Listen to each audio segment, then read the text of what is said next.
እስቲ ዓርብን ተወዷታላችሁ? ስቅለትን ተወዷታላችሁ? በጣም ጥሩ። ዓርብን ዓርብ እኮ ስቅለት እኮ ገነት የተከፈተበት ዲያብሎስ የተሻረበት ካሳ የተካሰበት ቤዛችን ኢየሱስ ክርስቶስ ለኛ ቤዛ አስታራቂ ብሎ ስጋውን ቆርሶ ደሙን አፍሶ የሰጠበት ማይከለ ሰማይ ወምድር ሆኖ ምድርና ሰማያትን በሙሉ የቀደሰበት ቀን። ዓርብን ከወደዳችሁት ከጎረቤትም ከልጅም ከቤተሰብም ከዚህ ዓለም ሲስተምም ከባለስልጣንም ከምንም የምንቀበለው መከራ ሁሉ ዓርብን መሳተፍ ስላለብን ክርስቲያኖች ይሄንን ሱታፌ ሊያመልጠን አይገባም። እንዲያውም መንግስተ ሰማያት ከዮሐንስ መጥምቅ እስከ ዛሬ ተገፍታለች አለና ምንድነው ያለው? ግፏን ይትማሰጥዋ ግፈኞች ይነጣጠቋታል ይላል። ይሄን ምን ይላሉ?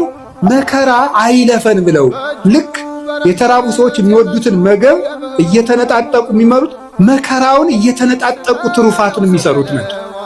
ስለዚህ ከክርስቶስ ጋር መሳተፍ እንዴት እድል ነው። ቅዱስ ጳውሎስ ምንድነው ያለ መሰላችሁ? ቢቻለኝስ በሞቱም እንኳን ልመስለው እወዳለሁ ነው። ቢቻለኝ በሞቱም ልመስለው እወዳለሁ። ለምን? የትንሣኤውን ኃይል አውቃለሁና፣ አብሬው እንደምነሳ አውቃለሁና። ስለዚህ ምንም ነገር በሽታ ሊሆን ይችላል፣ ማጣት ሊሆን ይችላል፣ እንግልት ሊሆን ይችላል፣ መገፋት ሊሆን ይችላል፣ ስም መጥፋት ሊሆን ይችላል። ዓርብ ነው።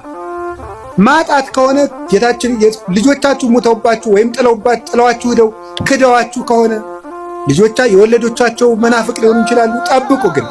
ግን ልጆቻችሁ ቢክዷችሁ ክርስቶስም ልጆቹ ክደውት ብለዋል። ዓርብ ክደውት ነው። ከአንድ ከቅዱስ ዮሐንስ በቀር አናውቀውም ብለዋል። አታችሁ ከሆነ ክርስቶስም ልብሱን አጥቶ ተገፎ ነው። ስማችሁ ተጠፍቶ ከሆነ ክብር ምስጋና ይገውና ወንበዴ ሲባል ሲሰደብ ነው። ስሙ ኢየሱስም ሲሰደቡ ነው። ቆስላችሁት ከሆነ የማይድን በሽታ ይዟችሁ ከሆነ እሱ ሲቆስል ነው። ይሄ ነው ከሱ ጋር ነው የተሰቀ